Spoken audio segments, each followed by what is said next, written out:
You see, in 1986, which is when I went to the university,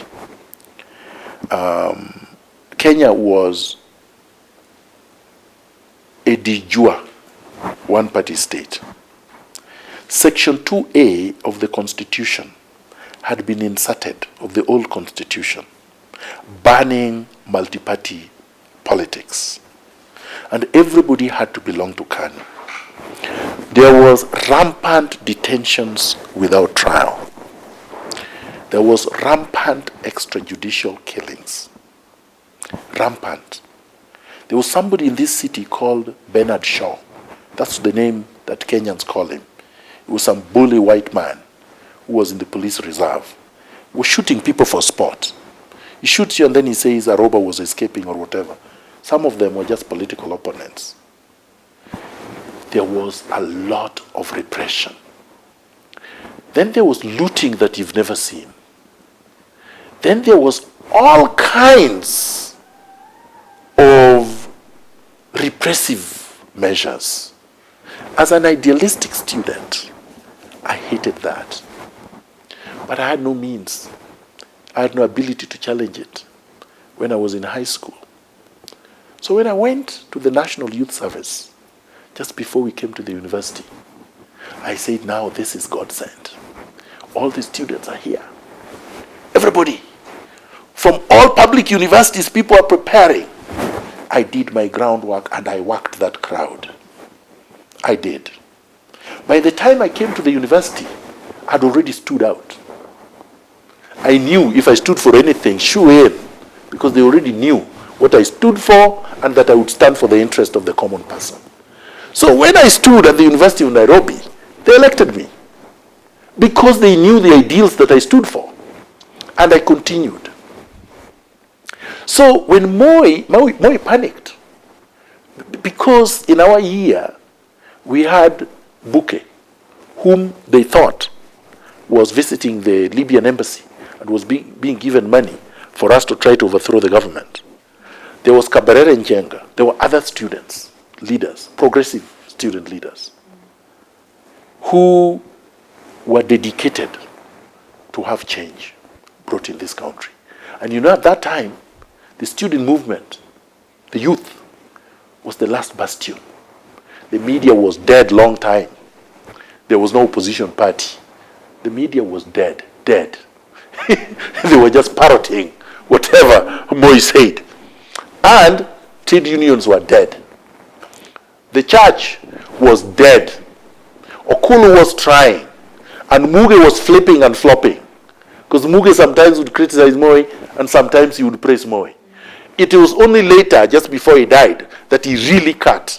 But before then, because he used to be a police officer, it was like this. Gitari was not strong. So it was very hard. So we fought very hard. And Moi didn't like it. So he concocted stories that he wanted to overthrow him. And so he arrested us and detained us. I don't deal in credit in this house. Because I don't live beyond my means. So he knows I'm not going to run after anybody for anything. He knows me. I can use my brain to get little bits. I can even write for and get 5,000 shillings a month. But I would live on that. That if you miss a salary for 2 days, you go running after other politicians. You've seen me here. You've not seen anybody. You'd never seen me run to Uhuru route or whatever looking for money which has been stolen from Kenyans. This man is not just principled. I'm ethical. So I will not do things like that. So I told him at the meeting that I know you guys may be panicking, worried about this thing. Not this man. Yeah. And the 4 months, because that's why they suspended me for 4 months, was to reduce me to destiny. I told him, don't worry. You will not see my wife living. I know what I'm doing.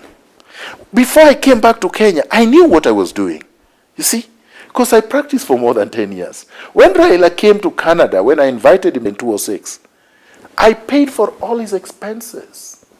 He traveled business class with a delegation. And they stayed at the Sheraton Hotel in Toronto for 3 days. And every cost was paid by me. How did you think I got the money? And I didn't steal it. You can't steal in Canada. Whenever Raila was going to North America, you know, they're poorly organized here. He would call me from Dubai. Oh, Janyando, because he never calls me by my name, even right now. Even when he called me on the phone, he does not call me Miguna. He says, Janyando, I'm going to Minnesota. Can you please come with me? I would leave my office. I would book a ticket using my own money. I would go there. I would go there, find Raila has not even, he does not have a speech. I would write the speech. I would tell him what to do. We would finish. I would go back to my farm. He would come back to Kenya. I did that up to the elections for free. Is that somebody you kick in the teeth? I came back here and headed this strategy, did everything. Fought with Stedman, fought with the Electoral Commission, went to the KI, did during the negotiations. I was drafting, I drafted every single speech, every single strategies, whatever, brief. Even when Raila was Prime Minister and he has Director of Communications, tell them who was preparing his speeches, who was preparing these statements that he was reading in Parliament. And that was not even my job. Is that somebody you knife in the back? Because you want to seduce Moi, you want to seduce Njonjo, you want to seduce these old oligarchs of the past that have money and know something on how to use power, which is now all that you are interested in. You forgot about change. My friend, not this man. You can come to me and tell me, look, my priorities have changed. The focus now is to get power. And we are going to get power through any means. And some of the means may not be the means that we planned before and may not be the means you approve. So if you're not comfortable with that, you can leave. I would say goodbye. Because that's not what I was getting involved in. But no, you hear it in the media. You hear allegations that are made up. Gross misconduct, what the hell is that? You know that has no content, has no meaning. It could be anything. So you see, they throw it up there and just they throw it at you. He switches off his phones. Doesn't return my calls. Doesn't return texts. And they go into a propaganda spin all over the place. And how am I supposed to recoup my reputation and my integrity? So I told him when we were meeting, really the only thing I want to get back, more than anything, is my integrity, my reputation. So whatever you do, you must announce that you am exonerated. That would be the only reason you are reinstating me, because otherwise, why are you reinstating somebody who could be guilty of something? You know, this government, people steal, almost all of them. His office is up to here with corruption. I am probably one of the only two that were not stealing in that office. Everybody there is just stealing. All they care about is stealing. They don't care about anything else.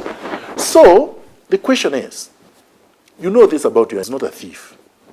You know that he's a hard worker. And he said that when we were meeting. Everybody knows you're the hardest worker in this office. Everybody knows you're competent. Everybody knows you're committed. Everybody knows you're passionate. So what the hell is it? This is what we are looking for workers. In workers, if I hire somebody and I find that kind of character, that is somebody you hold with all your strength, with all your life. So I said, you know, you have to announce that. So he agreed. And then he turns around and look, already I think even written that letter, that stupid letter that Mwasera sent to me. So even when he was coming to me, I think he had written it. And he said he's going to announce this thing before he leaves. And then the thing is not announced.